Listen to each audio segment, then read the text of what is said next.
Hi friends, നമുക്കിന്നൊരു ചെറിയ T V service ചെയ്യാം. അപ്പോൾ ഇന്ന് ഒരു കംപ്ലൈൻ്റ് ആയിട്ട് വന്നേക്കുന്ന ടക്കായുടെ ഒരു 24 ഇഞ്ച് ടി വിയാണ്. 3 വർഷം കഴിഞ്ഞ ടി വിയാണ്. 22-ലുള്ള ടി വിയാണ്. നമുക്ക് ഇതിന് എന്നാ പറ്റിയെന്ന് നോക്കാം.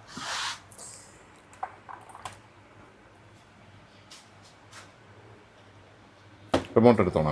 റിമോട്ടുകൾ റെഡ് ലൈറ്റ് കത്തിയിട്ടുണ്ട്. ഉണ്ടല്ലോ. പാനൽ കംപ്ലൈൻറ്റ് ടെക്കായിൽ നിന്നൊക്കെ വരുന്നുണ്ട്.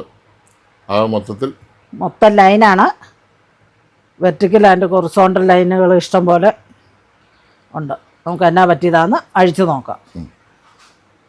പവർ ഊരി കമത്തിയിട്ട് നമുക്ക് സ്ക്രൂ എല്ലാം റിലീസ് ചെയ്യാം. തിരിച്ചു വെക്ക്. ടി വി തിരിച്ചു വെക്ക്. എപ്പോഴും നമ്മൾ ബേസ് വശം താഴേക്ക് വെക്കണം. അതാണ് നമുക്ക് ഹാൻഡിൽ ചെയ്യാൻ എളുപ്പം.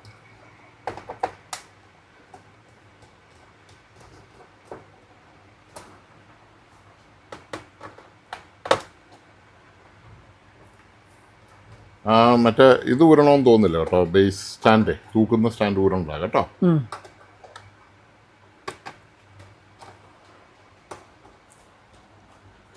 എന്നിടയിൽ നമ്മുടെ സോണിയെ ഇവിടെ ഓണാക്കി ഇട്ടിരിക്കുകയാണ്.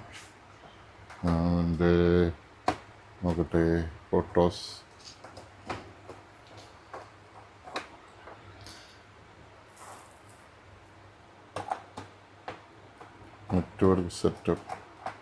നെറ്റ്വർക്കൊക്കെ പുതിയത് കണക്ട് ചെയ്യണം. ഇപ്പോൾ അത് കസ്റ്റമറുടെ നെറ്റ്വർക്ക് തന്നെ ചെയ്യണമല്ലോ. അതുകൊണ്ട് തന്നെ ഞാൻ ചെയ്യുന്നില്ല. അത് ചെയ്ത് കഴിഞ്ഞാൽ പിന്നെ അവിടെ ചെന്ന് പിന്നെ മാറ്റി ചെയ്യില്ല. പിന്നെ കസ്റ്റമർ സപ്പോർട്ട് എല്ലാ കാര്യങ്ങളും തന്നെ, സിസ്റ്റം സെറ്റിംഗ്, ഫോട്ടോ നമുക്കിടാം. ഫോട്ടോ ഇട്ട് വെച്ചാൽ അതിനെന്തെങ്കിലും കുഴപ്പമുണ്ടെങ്കിൽ വരാം. ഇത് സ്റ്റിക്കർ ഒട്ടിച്ചിരിക്കുന്നതാണ്. ഇവിടെ ഒരു ഇതുപോലെ പേപ്പർ, ഇങ്ങനൊരു ഇൻസുലേഷൻ ടേപ്പ് ഒട്ടിച്ചിട്ടിരിക്കുന്നത്. വേറെ കുഴപ്പമൊന്നുമില്ല, എല്ലാം പക്കാണ്. കഴിക്കുമ്പോഴത്തേക്കും ഒന്ന് കാണിച്ചെന്നുള്ളൂ, ചെക്കിങ്ങിന് ഇട്ടെന്നുള്ളൂ. വേറെ ഒരു 24 ഇഞ്ച് ചെക്കിങ്ങിന് ഇടാനുണ്ട്. ഇതായിരിക്കണമെന്ന് സംശയം.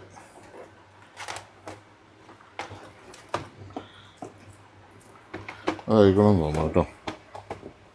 ഇത്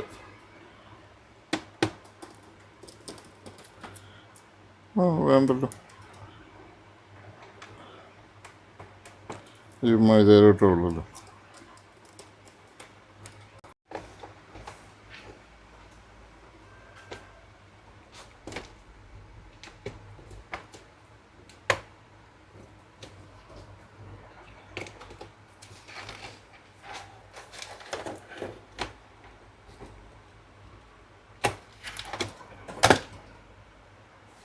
ലെൻസിനെടുക്കാം. ഫോൺ ശ്രദ്ധിച്ചോ, ആരെങ്കിലും വിളിക്കുന്നുണ്ടോന്ന്. ലെൻസിനെടുത്തു. 24 ഇഞ്ച് പാനലുകൾ കംപ്ലൈൻ്റ് ആയി കഴിഞ്ഞാൽ മിക്കവാറും തന്നെ ഒന്നും ശരിയായി വരാറില്ല. 32 ഇഞ്ച് ചെയ്യുന്ന അത്ര ഈസിയായിട്ട് ചെയ്യാറുമില്ല. അഥവാ അതിന് റെഡിയായി കിട്ടിയാലും അധികം നാൾ നിൽക്കാറുമില്ല. എന്നാലും ഒന്ന് ശ്രമിച്ച് നോക്കാം.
ഹലോ, എന്തായിരുന്നു? സർവീസിന്റെ കാര്യം പറയാനായിരുന്നു. എന്നെ കൊണ്ടുവന്നിട്ടുണ്ടോ? ആ പറഞ്ഞോ, ഞാൻ വർക്കിലാ, പറഞ്ഞോ.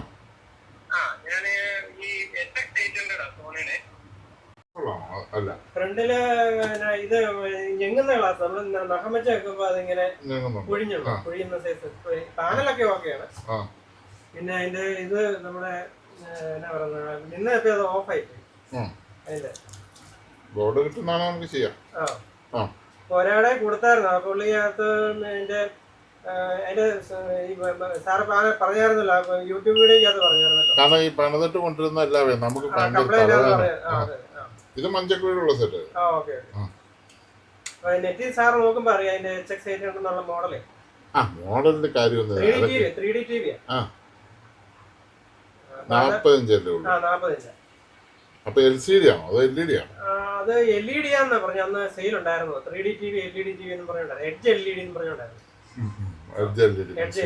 അതിന്റെ ബോർഡ് എന്റെ കാണുന്നുണ്ടല്ലോ. HX 800 അല്ലേ? അപ്പൊ അതിന്റെ സാംസങ്ങിന്റെ ഡിസ്പ്ലേ ബോർഡോ അങ്ങനെ അതിനകത്ത് എഴുതിയിരുന്നു. അതിന്റെ ഡിസ്പ്ലേ ഡിസ്പ്ലേ സാംസങ്ങിന്റെ സോണി ഉപയോഗിച്ചിട്ടുണ്ട് ഒരിടയ്ക്ക്. അതെ അപ്പൊ 3D TVയുടെ അത് അടുത്ത ദിവസം ഞങ്ങള് സാറിന് അതിനും ഒരു വരുമ്പോ ഒന്ന് വിളിച്ചേച്ച് പറഞ്ഞേ. ഈ നമ്പറിൽ വിളിച്ചാൽ മതിയോ? ഇപ്പൊ 944 വിളിച്ചാൽ മതി. വിളിച്ചേച്ച് പോരെ, നമുക്ക് നോക്കാം. അടുത്ത ദിവസം ഞങ്ങൾ ഇറങ്ങാം. ഇറങ്ങുന്നു പറഞ്ഞാൽ മതി, വന്നാൽ മതി. ഇന്റർണൽ ഷൂട്ടിംഗ് ഉണ്ട്, അത്യാവശ്യം പടമൊക്കെ കാണാം. ഇപ്പൊ ഇവിടെ ഓൾട്ടായി വരുന്നുണ്ട്.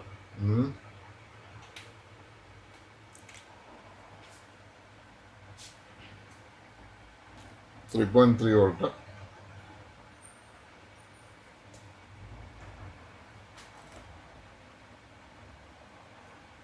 അവിടെ ഇല്ല, ഉണ്ട് 12 വോൾട്ട്.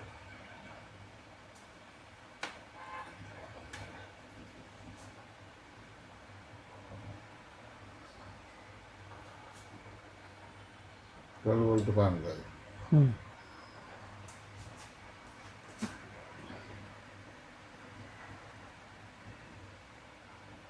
ഈ കോയില് പൊള്ളുന്നുണ്ട്, ഈ കോയിലേ പൊള്ളുന്നുണ്ട്.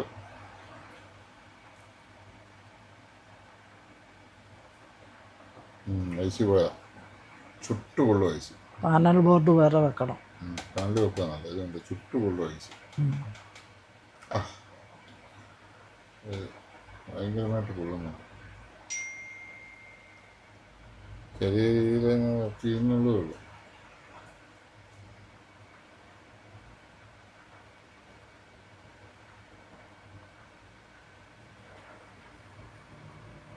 ഐസി പോയതായിരിക്കണമെന്നില്ല, പാനൽ ഇന്റർണൽ ഷോർട്ടിങ് ആയിട്ട് ഐസി പോകുന്നതാണ്. പാനലിൻ്റെ കംപ്ലൈൻ്റ് ആയിട്ടൊക്കെ ഒരു രക്ഷയില്ല, ചുട്ടുകൊള്ളു. അത് നോർമൽ ഹീറ്റ് വരാനും പാടുള്ളൂ. കുറച്ച് നേരം കഴിയുമ്പോൾ വോൾട്ട എല്ലാവരും ഉണ്ട്.